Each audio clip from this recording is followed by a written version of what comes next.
Hello दोस्तों, मैं प्रियंका पाल CSC 24 पाठशाला पर एक बार फिर आप सभी का स्वागत करती हूँ। जैसा कि जो लोग हमसे पहले जुड़े हैं वे सभी हमसे इंट्रोड्यूस हैं और जो नए जुड़े हैं हमसे उन्हें मैं बताना चाहती हूँ कि CSC 24 पाठशाला class 5th to class 10th एक सीरीज लेकर आया है जिसमें अभी क्लास 9th की कुछ इंपॉर्टेंट सब्जेक्ट्स की क्लासेस कंडक्ट की जा रही है। ठीक है, तो उसमें मैं जो 9th क्लासेज है उसमें मैं बायोलॉजी पढ़ा रही हूँ, जिसमें मेरा अभी चैप्टर जो है the fundamental unit of life start किया हुआ है। यहाँ पर हम फंडामेंटल यूनिट ऑफ लाइफ की बात करें तो 2 सेशंस हमारे कंप्लीट हो चुके हैं। इन 2 सेशंस में हम सेल का इंट्रोडक्शन, अगर फर्स्ट सेशन की बात करें तो सेल का इंट्रोडक्शन जो होता है, सेल का स्ट्रक्चर जो होता है, इसके बारे में पूरा डिस्कशन कर चुके हैं। और सेकेंड सेशन की बात करें तो सेकेंड सेशन में हमने सेल की थ्योरी और सेल के कुछ ऑर्गेनल्स के बारे में डिस्कस किया था। जैसे कि हम अगर सेल के ऑर्गेनल्स के बारे में बात करें तो सेल मेम्ब्रेन क्या होता है, सेल वॉल क्या होता है, ये पूरा हम डिस्कस कर चुके थे।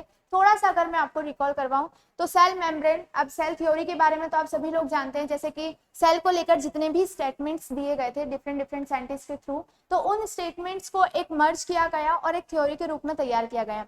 वो थ्योरी जो थी उसे हमने सेल थ्योरी का नाम दिया। ठीक है, वहां पर हमने ये चीजें बताई थी कि सेल के बारे में जितने भी स्टेटमेंट्स दिए हैं वो किस तरह से कैरी कर रहे हैं, तो ये चीज हम डिस्कस कर चुके थे सेल थ्योरी में। उसके बाद हमने पढ़ा था कि सेल ऑर्गेनल्स या फिर हम ये बोले सेल का जो स्ट्रक्चर होता है वो किस किस ऑर्गन्स से मिलकर बना होता है। ठीक है, जैसे कि अगर हम एक ह्यूमन बॉडी की बात करें तो डिफरेंट ऑर्गन्स से मिलकर बनी है, वैसे ही सेल जो है वो डिफरेंट सेल ऑर्गन्स से मिलकर बनी है। तो अब सेल ऑर्गन्स में हमने क्या क्या पढ़ा था? सेल ऑर्गन्स में हमने पढ़ा था cell membrane and cell wall. Cell membrane जो होती है प्लांट सेल और एनिमल सेल दोनों में पाई जाती है, जबकि सेल वॉल जो होती है only in plant cell, means that केवल प्लांट सेल में पाई जाती है। हम बात करें अगर सेल मेम्ब्रेन की, तो जो सेल मेम्ब्रेन में हमने पढ़ा था उसमें हमने ये पढ़ा था कि जो सेल मेम्ब्रेन होता है वो किससे मिलकर बना होता है, सेल मेम्ब्रेन का फंक्शन क्या होता है, किस तरह का उसका नेचर होता है, ये सारी चीजें हम डिस्कस कर चुके थे। सेल मेम्ब्रेन के मोस्ट इंपॉर्टेंट पार्ट की बात करें तो सेल मेम्ब्रेन जो है एक ट्रांसपोर्टिव नेचर शो करती है, तो उसमें हमने पढ़ा था डिफ्यूजन पढ़ा था और ऑस्मोसिस पढ़ा था। ये चीजें हम सेल मेम्ब्रेन में कंप्लीट कर चुके थे। अब बात करते हैं अगर सेल वॉल की, तो सेल वॉल में हमने ये पढ़ा था एक इंपॉर्टेंट अगर हम पॉइंट देखें सेल वॉल के लिए तो ये था कि सेल वॉल जो है ओनली प्लांट्स में पाई जाती है, मींस दैट सिर्फ प्लांट्स में ही पाई जाती है। यहाँ पे एनिमल सेल जो होगा या फिर हम ये बोले जो हमारी ह्यूमन में जो सेल होती है उनमें सेल वॉल नहीं पाया जाता है। इस तरह से हमने इस डिफरेंस भी समझा था कि सेल वॉल और सेल मेम्ब्रेन में डिफरेंस क्या होता है। तो यहाँ तक का जो हमारा लास्ट सेशन था वो हम कंप्लीट कर चुके थे। ठीक है, अब हम आगे बढ़ते हैं नेक्स्ट ऑर्गेनल के लिए। नेक्स्ट ऑर्गेनल है हमारा न्यूक्लियस। अब न्यूक्लियस क्या होता है?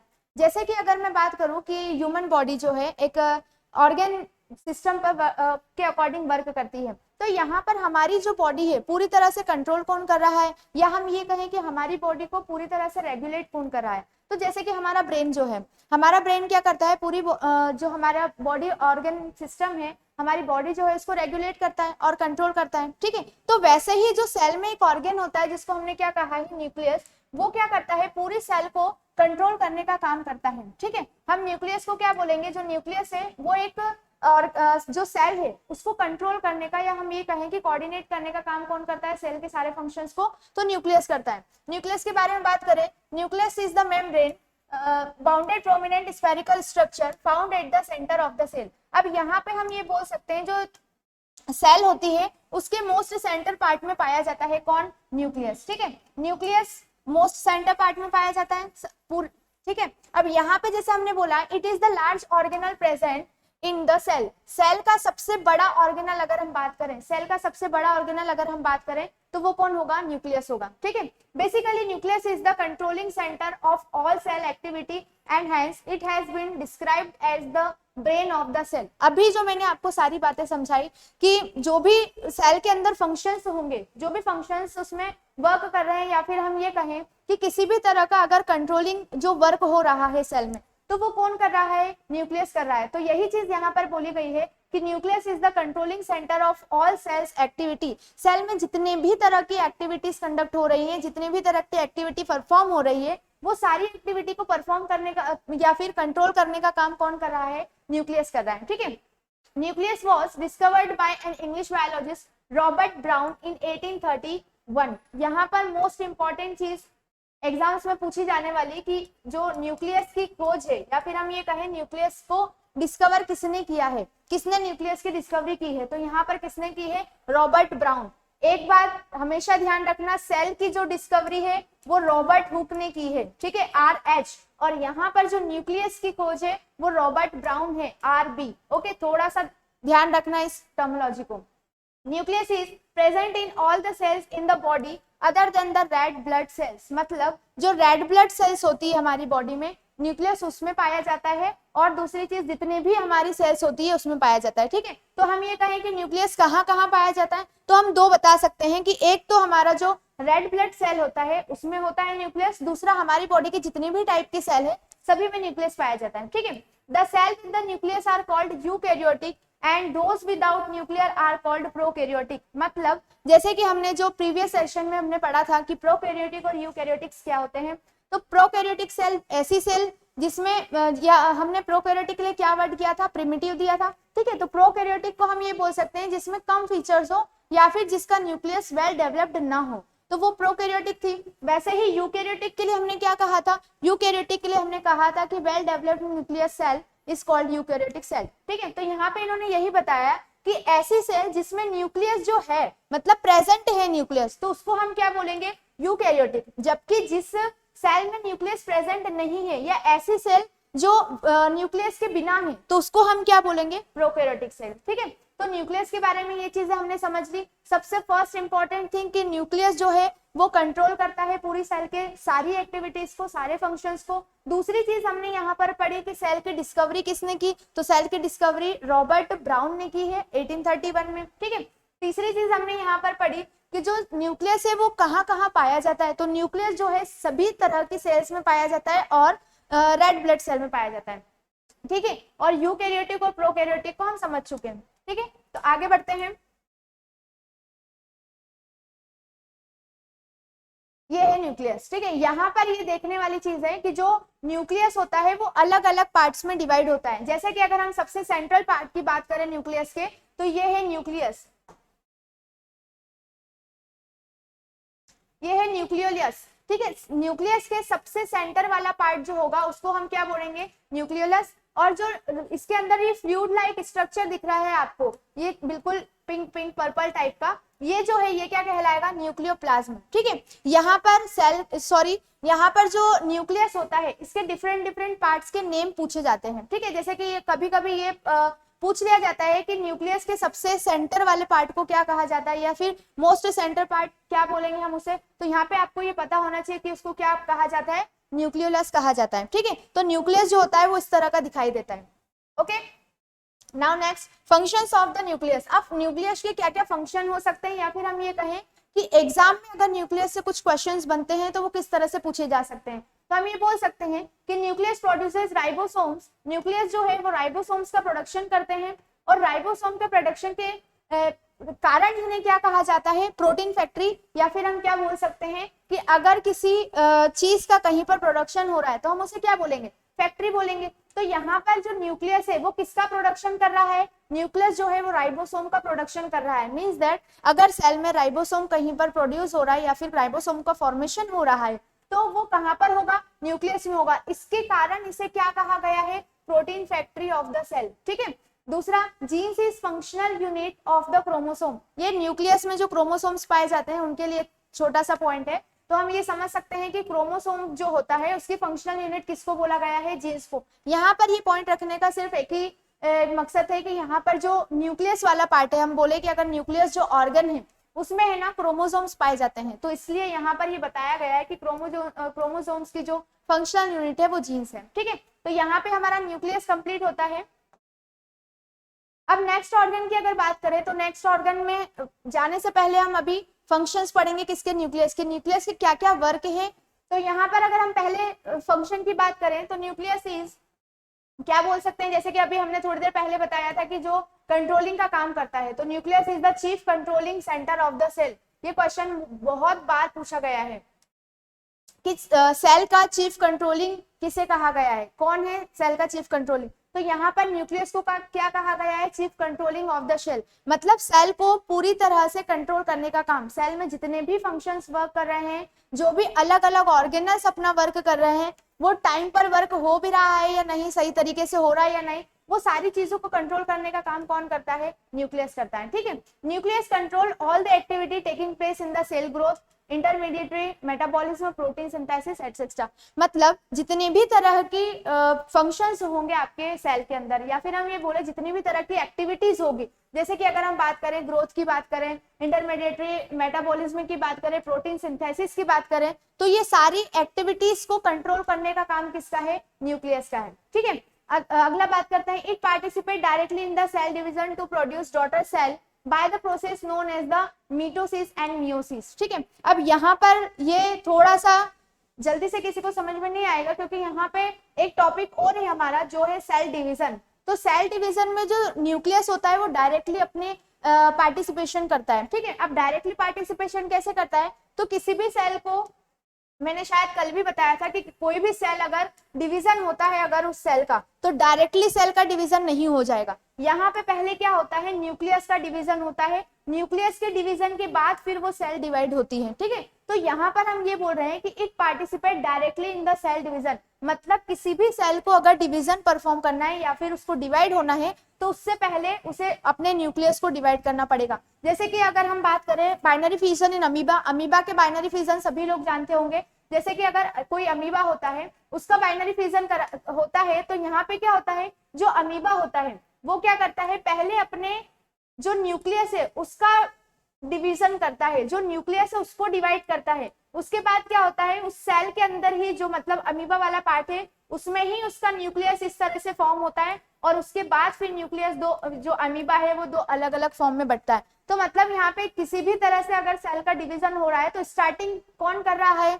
ये डायरेक्टली कौन परफॉर्म कर रहा है? तो यहाँ पे न्यूक्लियर परफॉर्म कर रहा है। ठीक है, तो यही बात यहाँ पे बोली है कि it participate directly in the cell division to produce daughter cell, means that जो भी सेल डिवीजन होगा उसमें डॉटर सेल का प्रोडक्शन कौन करेगा?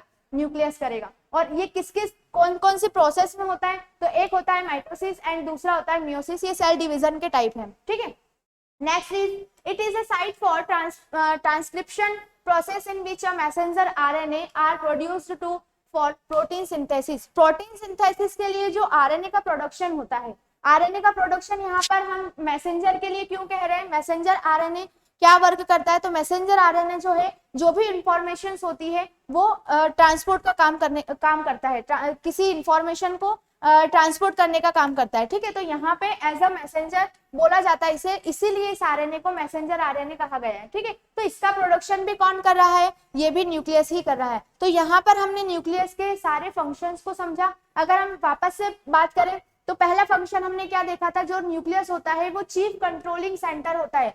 किसी भी सेल का चीफ कंट्रोलिंग सेंटर किसे कहा गया है? न्यूक्लियस को कहा गया है। दूसरी बात अगर हम करें तो जितने भी प्रकार की एक्टिविटीज हो रही है सेल में, मतलब हम ये कहें कि सेल के अंदर जितने भी फंक्शंस परफॉर्म कर रहे हैं उन सारे फंक्शंस को कंट्रोल करने का काम कौन कर रहा है? तो न्यूक्लियस कर रहा है। ठीक है, थर्ड की बात करें तो यहाँ पर हमने ये बोला कि सेल डिवीजन जो होता है उस सेल डिवीजन में जो न्यूक्लियस होता है वो डायरेक्टली पार्टिसिपेट करता है। ठीक है, फोर्थ की बात करें तो फोर्थ में हमने ये पढ़ा कि जो मैसेंजर आरएनए होता है, मैसेंजर आरएनए इसका जो भी फंक्शन है उस फंक्शन के अकॉर्डिंग यहाँ पर हम बात करें कि मैसेंजर आरएनए का प्रोडक्शन कौन करता है, तो यहाँ पे मैसेंजर आरएनए का प्रोडक्शन कौन करेगा? न्यूक्लियस करेगा। ठीक है, तो ये सारे हमारे क्या थे? न्यूक्लियस के फंक्शंस थे। क्या क्या न्यूक्लियस के फंक्शन होगा ये हम पढ़ चुके हैं। ठीक है, अगली बात करते हैं। अगला आता है हमारा ऑर्गेनल जो है वो साइटोप्लाज्म। अब साइटोप्लाज्म के बारे में शायद हम पहले भी थोड़ा सा प्रीवियस क्लासेस में पढ़ चुके हैं कि साइटोप्लाज्म क्या होता है, साइटोप्लाज्म किससे मिलकर बना होता है। छोटी छोटी चीजों में मैंने थोड़ा सा डिस्कस किया था। अभी हम देख रहे हैं कि cytoplasm occupies the major part of the cell. आप सभी को पता है कि जो सेल के जितने भी पार्ट्स हैं, जब मैंने सेल स्टार्ट किया था तभी आपको थोड़ा सा समझाया था कि सेल के जो ऑर्गेनल्स है सभी किसमें मैंने फ्लूइड बताया था कि एक तैरते रहते हैं सारे के सारे ऑर्गेनल्स, तो वो फ्लूइड लाइक स्ट्रक्चर था कौन? वो साइटोप्लाज्म ही था। तो हम साइटोप्लाज्म के लिए पढ़ेंगे यहाँ पर कि साइटोप्लाज्म जो होता है, cytoplasm occupies the major part of the cell. अगर मैं आपसे ये बात करूं, जैसे कि एग्जाम्पल के तौर पे अगर मैं बात करूं कि एक बलून है, अगर उस बलून में अगर मैं वाटर भर देती हूँ, पूरा पानी भर देती हूँ, उस पानी के साथ छोटे छोटे अगर मैं कंकर भी भर देती हूँ, या फिर हम बोले कि छोटे छोटे पत्थर के फॉर्म में या फिर स्टोन्स के फॉर्म में हम कुछ भर देते हैं, तो उसमें क्या होता है? जो वाटर वाला एरिया होता है वो ज्यादा स्पेस को ऑक्यूपाई करेगा as compare to small stones. ठीक है, तो वहां पर हम ये एग्जाम्पल के थ्रू हम यहाँ समझ सकते हैं साइटोप्लाज्म को कि जो सेल होता है वो भी अगर एक बलून लाइक स्ट्रक्चर है और अगर उसमें ये जो ऑर्गेनल्स हमें दिखाई दे रहे हैं, ये जो छोटे छोटे ऑर्गेनल्स दिखाई दे रहे हैं, ये जो ऑर्गेनल्स है ये अगर हम स्टोन मान ले, ओनली फॉर एग्जाम्पल, ओके, सिर्फ समझने के लिए, और बचा हुआ जो पार्ट है ये पूरा हमारा वाटर है, जो एग्जाम्पल मैंने दिया उसके अकॉर्डिंग, तो यहाँ पर हम समझ सकते हैं कि cytoplasm occupy the major part of the cell. यहाँ पर जो सेल का मेजर पार्ट ऑक्यूपाई कर रहा है वो कौन कर रहा है? साइटोप्लाज्म कर रहा है, ठीक है।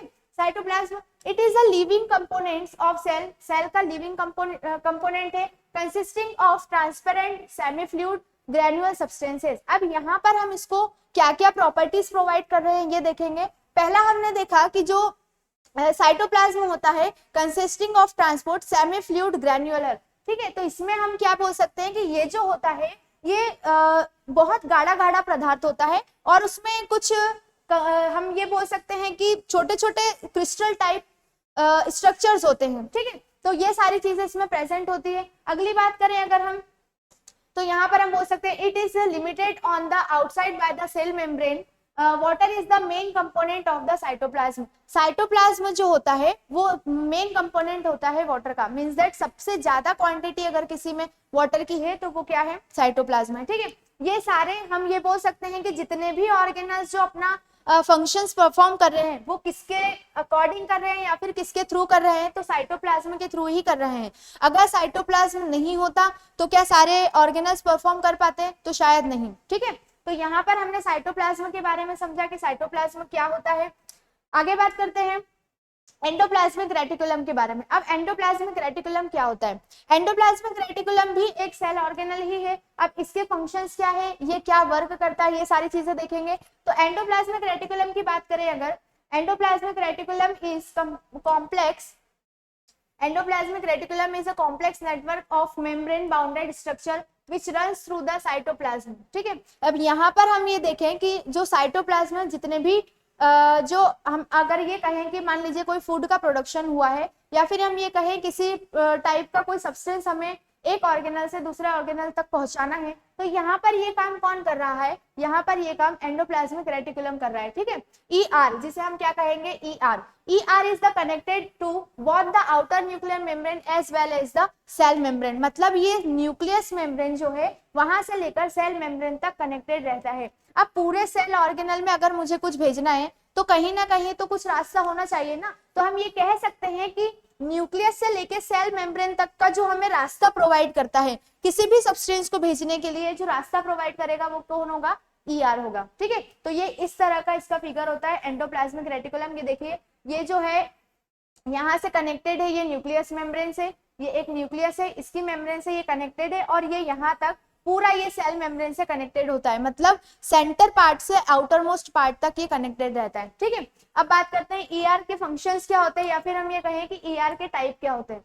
तो टाइप ऑफ एंडोप्लाज्मिक रेटिकुलम, अब यहाँ पे जैसे हमने लास्ट वाले में देखा था कि कुछ हमें जो यहाँ पे एंडोप्लाज्मिक रेटिकुलम का पार्ट दिख रहा है, इस पार्ट में हमें यहाँ दिखाई दे रहा है कि कुछ कुछ पार्ट्स पर जो है ये बॉल्स टाइप स्ट्रक्चर दिखाई दे रहा है, डॉट लाइक स्ट्रक्चर दिखाई दे रहा है, ठीक है। जबकि कुछ पार्ट ऐसा है जो पूरा प्लेन दिखाई दे रहा है, जैसे ये, ठीक है, यहाँ पर किसी भी प्रकार का कोई डॉट नहीं है या फिर हम ये कहें किसी भी प्रकार का कुछ स्ट्रक्चर दिखाई नहीं दे रहा है। तो इसके बेसिस पर हम क्या पढ़ने जा रहे हैं? इसके बेसिस पर हम एंडोप्लाज्मिक रेटिकुलम के पार्ट्स पढ़ने जा रहे हैं, ठीक है। अब यहाँ पर अगर हम देखें कि एंडोप्लाज्मिक रेटिकुलम के टाइप जो है वो किस पर डिपेंड करते हैं, तो अभी मैंने जो आपको स्ट्रक्चर बताया था वो राइबोसोम का स्ट्रक्चर था, ठीक है।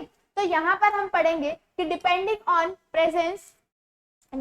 प्रेजेंस ऑफ राइबोसोम्स, जो ER होता है, डिपेंडिंग ऑन प्रेजेंस और absence of ribosomes on the surface of ER मतलब एंडोप्लाज्मिक रेटिकुलम के जो सरफेस पर राइबोसोम्स प्रेजेंट होते हैं या फिर हम ये कहें कि उनकी सरफेस पर राइबोसोम प्रेजेंट नहीं होते हैं, इसकी बेसिस पर ही हमने राइबोसोम के टाइप को इंट्रोड्यूस किया है, ठीक है। यहाँ पर हम ये बोल सकते हैं it is divided into two types, rough endoplasmic reticulum and smooth endoplasmic reticulum. अब यहाँ पर रफ एंडोप्लाज्मिक रेटिकुलम और स्मूथ एंडोप्लाज्मिक रेटिकुलम क्या हुआ, थोड़ा सा दिमाग लगाइए और सोचिए। जैसे कि अगर मैंने राइबोसोम के बेसिस पे बताया है तो क्या हो सकता है, तो हम ये बोल सकते हैं कि रफ एंडोप्लाज्मिक रेटिकुलम क्या होते हैं। तो ऐसे एंडोप्लाज्मिक रेटिकुलम या हम ये कहें कि ऐसे ER it is lined with the ribosomes and is rough in the appearance, hence named as a rough endoplasmic reticulum। ठीक है, अब यहाँ पर हम रफ एंडोप्लाज्मिक रेटिकुलम क्यों बोल रहे हैं? किसी भी सरफेस पर अगर कोई सब्सटेंस पड़ा हो या फिर हम ये कहें किसी सरफेस पर कोई सब्सटेंस हो तो वो सरफेस कैसा होगा? रिजिड टाइप का होगा। ठीक है, मतलब रफ सरफेस होगी उसकी। तो यहाँ पर हमने राइबोसोम की प्रेजेंस के अकॉर्डिंग बोला है कि अगर किसी एंडोप्लाज्मिक रेटिकुलम पर राइबोसोम प्रेजेंट होता है तो उस तरह के एंडोप्लाज्मिक रेटिकुलम को क्या कहा जाएगा? Rough endoplasmic reticulum. जैसे कि अगर मैं अभी बात करूं, थोड़ी देर पहले हमने जो डायग्राम में देखा था वो फिगर में हमने क्या देखा था? अगर इस तरह से कुछ था, ठीक है, ये स्ट्रक्चर था। अगर इस तरह के स्ट्रक्चर में हम बात करें कि अगर इस स्ट्रक्चर पर मान लीजिए ये राइबोसोम्स प्रेजेंट है, क्या कहा मैंने? अगर इस स्ट्रक्चर पर राइबोसोम्स प्रेजेंट है तो इस तरह के जो भी राइबोसोम होंगे उन्हें हम क्या कहेंगे? RER means that rough endoplasmic reticulum. ठीक है, जहां पर राइबोसोम प्रेजेंट है उस तरह, हाँ, जहां पर राइबोसोम्स प्रेजेंट है उस तरह के सभी एंडोप्लाज्मिक रेटिकुलम को हम क्या कहेंगे? Rough endoplasmic reticulum. जबकि अगर मैं इस तरह के एंडोप्लाज्मिक रेटिकुलम की बात करूं जहां पर जो है राइबोसोम, क्या बोल रही हूं मैं? जहां पर राइबोसोम क्या है? एब्सेंट है, मतलब वहां पर राइबोसोम प्रेजेंट नहीं है, इनको हम क्या कहेंगे? Smooth endoplasmic reticulum. नॉर्मली अगर हम बात करें कोई भी सरफेस अगर रिजिड नहीं है तो वो कैसी होगी? स्मूथ होगी। ठीक है, तो यहाँ पर किसी भी प्रकार का राइबोसोम प्रेजेंट नहीं है तो ये पूरा स्मूथ एरिया हुआ। तो इस तरह के एंडोप्लाज्मिक रेटिकुलम को हम क्या बोलेंगे? Smooth endoplasmic reticulum. जैसे कि हमने अभी पढ़ा, it is the site of protein synthesis. जो रफ एंडोप्लाज्मिक रेटिकुलम होते हैं, जो रफ ER होते हैं, वो प्रोटीन सिंथेसिस करते हैं। मतलब यहाँ पे इस जगह पर क्या होता है? प्रोटीन का संश्लेषण होता है, प्रोटीन सिंथेसिस होता है। ठीक है, दूसरी बात करें अगर स्मूथ एंडोप्लाज्मिक रेटिकुलम की, it contains no ribosomes and hence it is the smooth in appearance. It helps in the lipid and steroid synthesize. यहाँ पर हमने ये देखा था कि जहां पर राइबोसोम सिंथेसिस हो रहा है वो क्या थे? Rough endoplasmic reticulum. Smooth endoplasmic में यहाँ पे राइबोसोम नहीं था, लेकिन ये किसका सिंथेसाइज कर रहा है? लिपिड एंड स्टेरॉइड का सिंथेसाइज कर रहा है। ये क्वेश्चन मैक्सिमम टाइम पूछा गया है कि रफ एंडोप्लाज्मिक रेटिकुलम को प्रोटीन सिंथेसाइज की साइट कहा जाता है क्योंकि वहां पर राइबोसोम होते हैं, जबकि स्मूथ एंडोप्लाज्मिक रेटिकुलम जो है उसको भी किसी फंक्शन या फिर हम ये कहें किसी सब्सटेंस की साइट कहा जाता है। तो वो कौन से सब्सटेंस है? तो यहाँ पर होगा एक लिपिड होगा, एक स्टेरॉइड होगा। ठीक है, लिपिड एंड स्टेरॉइड का सिंथेसिस कौन करता है ये भी पूछा जाता है। तो यहाँ पर हम डायरेक्टली क्या कहेंगे? स्मूथ एंडोप्लाज्मिक रेटिकुलम या फिर SER। ठीक है, it also help in detoxifying many drugs and poisons. जो हमारे इस सेल्स में जो ड्रग्स और पॉइजन्स होते हैं उन्हें भी डिटॉक्सिफाई करता है ये। ठीक है, तो ये क्या काम करता है? पहली चीज ये जो है लिपिड और स्टेरॉइड का फॉर्मेशन करता है। दूसरी जो ड्रग्स और पॉइजन्स होते हैं उनको क्या करता है? डिटॉक्सिफाई करता है। ठीक है, ये कौन कर रहा है ये काम? SER means that smooth endoplasmic reticulum. ठीक है, यहाँ पर एंडोप्लाज्मिक रेटिकुलम के जो टाइप थे वो कंप्लीट होते हैं हमारे। अब बात करते हैं हम एंडोप्लाज्मिक रेटिकुलम के फंक्शंस के बारे में कि इनका क्या काम है सेल के अंदर। ठीक है, तो पहले हम पढ़ेंगे इट इज मेनली रिस्पॉन्सिबल, यहाँ पे हम ये बोल सकते हैं it is mainly responsible for the transportation of proteins and other carbohydrates. ये दोनों चीजें मैं अभी थोड़ी देर पहले आपको समझा चुकी हूँ। To another organelle which is included lysosome, Golgi apparatus and plasma membrane. Means that अगर मैं आपसे ये बात करूं कि किसी सेल में किसी भी एनर्जी का प्रोडक्शन हो रहा है या फिर हम ये कहें कि किसी ऐसा कोई फैक्ट्री है, हम ये कहें कि कोई फैक्ट्री है उसमें सब अपना अपना अपना काम कर रहे हैं, लेकिन सभी को एनर्जी प्रोवाइड करना या फिर हम ये कहें फूड प्रोवाइड करना तो एक पर्टिकुलर पर्सन का काम होगा ये। तो यहाँ पर क्या होता है कि ये ट्रांसपोर्ट का काम करता है पूरी तरह से। इसमें डायरेक्टली बोला गया है it is mainly responsible for the transportation, मतलब किसी भी प्रकार के प्रोटीन का या फिर हम ये कहें किसी भी प्रकार के वाटर मॉलिक्यूल या फिर फूड मॉलिक्यूल का ट्रांसपोर्ट कौन करेगा? तो ER करेगा। ठीक है, इसमें इंक्लूडेड कौन कौन रहता है? तो एक होता है लाइसोसोम जो अभी हम आगे पढ़ने वाले हैं, एक होता है गोल्जी एपेरेटस और एक होता है प्लाज्मा मेम्ब्रेन जिसके बारे में हम पूरी तरह पढ़ चुके हैं। प्लाज्मा मेम्ब्रेन में हम बता चुके हैं ट्रांसपोर्टेशन में पैसिव ट्रांसपोर्ट था जिसमें क्या था? डिफ्यूजन था और ऑस्मोसिस था। ठीक है, तो यहाँ पे प्लाज्मा मेम्ब्रेन में हमने ट्रांसपोर्ट पढ़ा था, पैसिव ट्रांसपोर्ट। उसमें हमने ये बताया था कि एक टाइप था इसमें डिफ्यूजन, क्या था? एक टाइप था हमारा डिफ्यूजन और दूसरा वाला टाइप था हमारा ऑस्मोसिस। ठीक है, फर्स्ट टाइप में हमने पढ़ा था डिफ्यूजन, जो किसका ट्रांसपोर्ट कर रहा था, तो ये किसी सब्सटेंस का ट्रांसपोर्ट कर रहा था। किसका ट्रांसपोर्ट कर रहा था? किसी सब्सटेंस का। जबकि जो ऑस्मोसिस था, ये ट्रांसपोर्ट किस टाइप का ट्रांसपोर्ट था? जिसमें वाटर मॉलिक्यूल का ट्रांसपोर्टेशन हो रहा था, या फिर हम ये कहें लिक्विड पार्टिकल्स का ट्रांसपोर्टेशन हो रहा था। ठीक है, यहाँ पर हमने ये दोनों चीजें किसके लिए देखी थी? प्लाज्मा मेम्ब्रेन के लिए। तो यहाँ पर प्लाज्मा मेम्ब्रेन भी हेल्प करते हैं ट्रांसपोर्टेशन में, किसके साथ?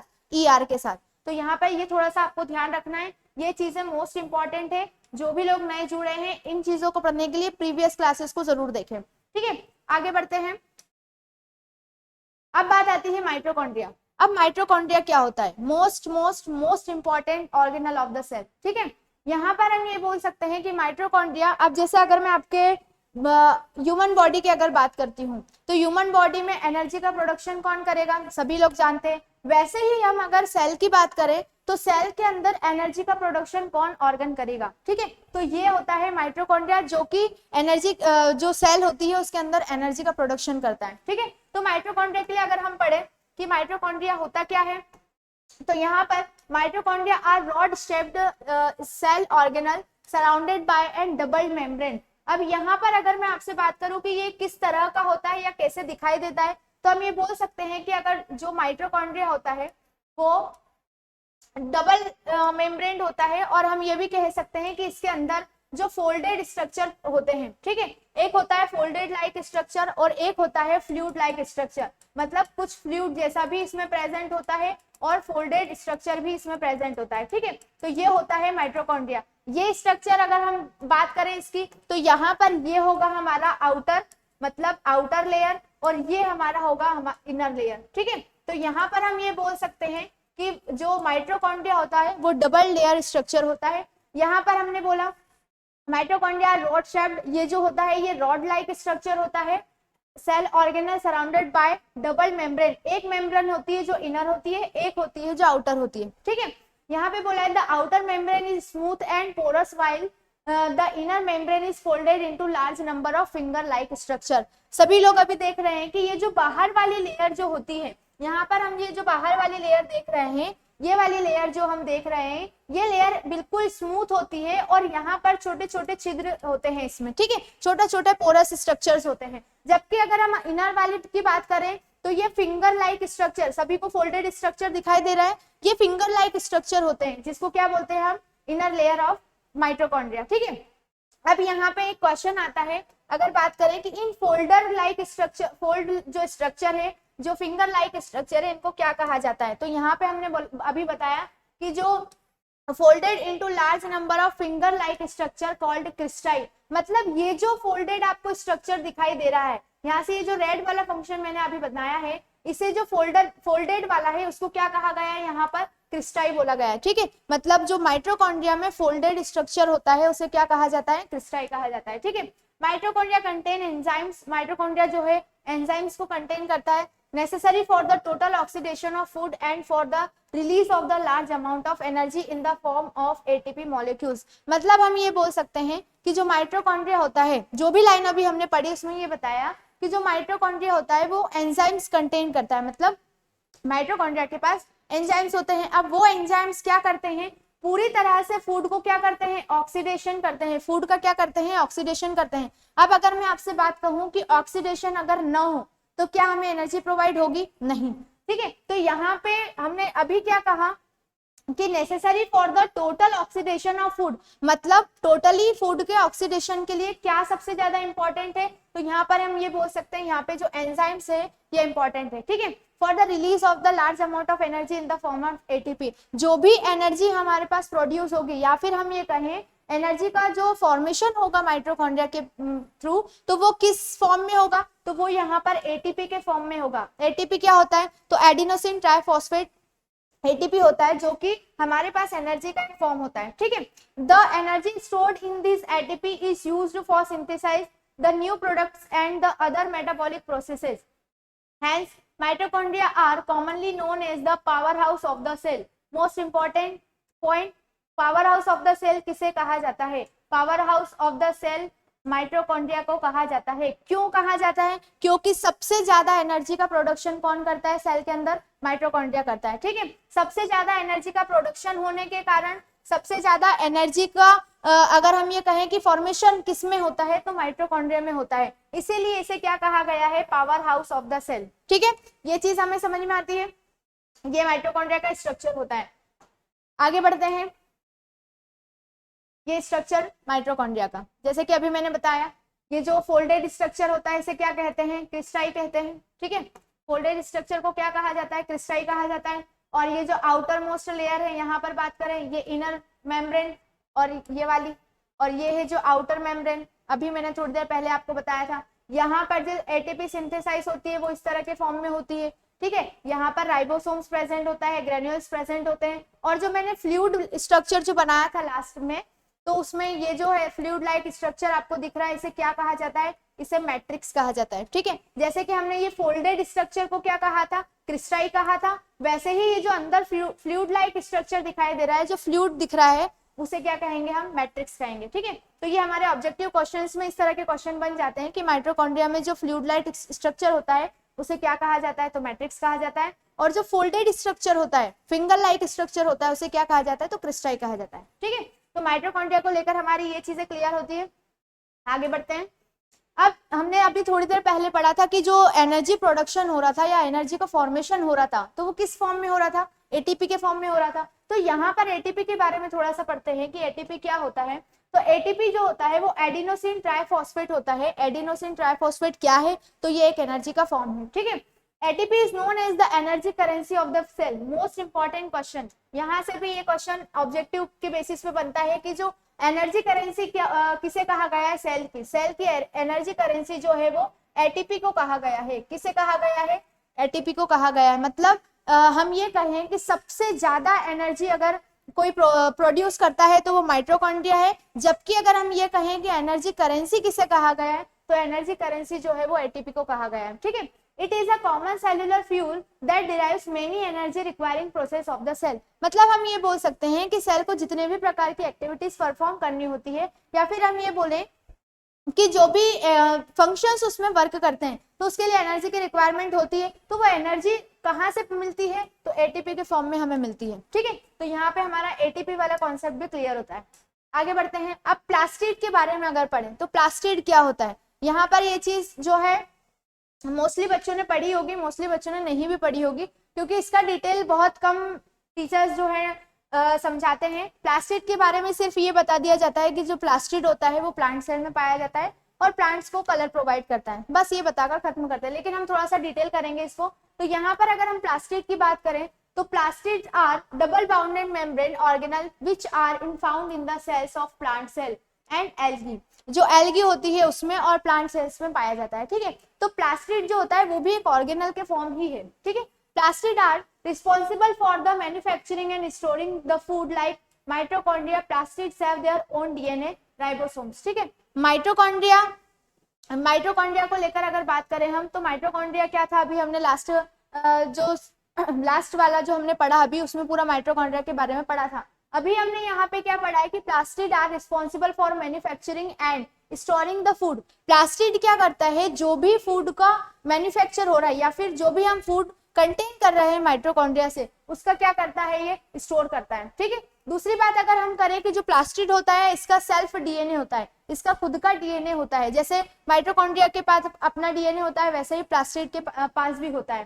ठीक है, आगे बात करें, दे में B use in the phylogenetic studies and it is also known as the semi autonomous organelles। ठीक है, प्लास्टिड को क्या कहा जाता है? सेमी autonomous organelle भी कहा जाता है। These often contains the pigments that are the used in the photosynthesis and also can be change the color of the cell। मतलब हम ये बोल सकते हैं कि जो प्लास्टिड होता है वो सभी प्रकार के रंगों को या फिर हम ये कहें कि पिगमेंट्स को प्रोवाइड करता है। ठीक है, अगर हम प्लांट की बात करें तो प्लांट्स में जो पिगमेंट्स होते हैं वो कौन प्रोवाइड करता है? तो प्लास्टिड ही प्रोवाइड करता है। ठीक है, यहाँ पर हम प्लास्टिड के बारे में समझ चुके हैं। अब बात करते हैं type of plastid. Type of plastid किसके बेसिस पर बताया है हमने? तो यहाँ पर हम प्लास्टिड की बात करें तो on the basis of pigments present in them.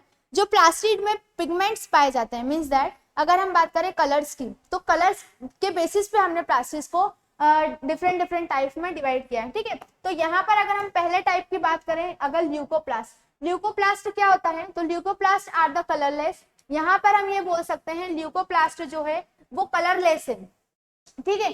Colourless pigment मतलब इसमें किसी भी प्रकार का पिगमेंट नहीं होता है। They are founded in storage cell of root seeds and underground stems, मतलब हम ये कह सकते हैं प्लांट का ऐसा भाग जो ग्राउंड के अंदर होता है, मतलब जमीन के अंदर होता है। दूसरी चीज रूट्स मतलब जड़, और सीड्स मतलब बीज, इनके जो कलर्स होते हैं वो किसके कारण होते हैं, वो ल्यूकोप्लास्ट के कारण होते हैं, मतलब इनका कोई पिगमेंट नहीं होता है। They take part in storage of food, और ये क्या करते हैं, फूड का स्टोरेज करते हैं, ठीक है।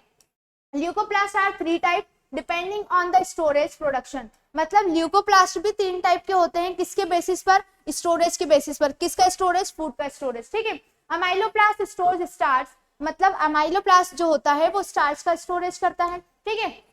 अगली बात करें, एल्यूरोप्लास्ट स्टोर्स प्रोटीन, जो प्रोटीन होता है उसका स्टोर कौन करता है, तो एल्यूरोप्लास्ट करता है। दूसरी बात करें अपन एलायोप्लास्ट, इसका स्टोर, ये क्या स्टोर करता है, तो ऑयल और फैट को स्टोर करता है, ठीक है। तो यहाँ पर हमने स्टोर के बेसिस पर भी जो ल्यूकोप्लास्ट था उसको समझा, ये भी 3 टाइप का होता है, ठीक है। तो यहाँ पर हम सिर्फ ल्यूकोप्लास्ट के लिए अगर बात करें कि किस तरह का प्लास्टिड है, तो ये एक ऐसा प्लास्टिड है जो कि कलरलेस होता है, ठीक है। मोस्ट इंपॉर्टेंट थिंग कि कलरलेस प्लास्टिड कौन सा होता है, तो उसके लिए हम क्या कहेंगे, ल्यूकोप्लास्ट होता है, ठीक है। तो यहाँ पर ये हमारा फर्स्ट जो टाइप था ये कंप्लीट होता है। अगले टाइप की ओर बढ़ते हैं कि क्रोमोप्लास्ट। अब हम अगर बात करें कि क्रोमोप्लास्ट, तो क्रोमोप्लास्ट के लिए क्या बोल सकते हैं, it is a site for the synthesize and storage of pigment in the plants, plants में जितने भी पिगमेंट्स होते हैं, क्या बोल रही हूं मैं, जितने भी प्रकार के पिगमेंट्स होते हैं उन सभी का स्टोरेज कौन करता है, क्रोमोप्लास्ट करता है, ठीक है। They are colour organelles found in flowering plants, fruits and again leaves. The chloroplast actually convert over the chromoplast, मतलब जो क्लोरोप्लास्ट होता है उसका कन्वर्ट किया हुआ ही पार्ट क्या होगा, क्रोमोप्लास्ट होगा। It is contains fat soluble red, orange and yellow pigment such as कार्टेनियोइड्स.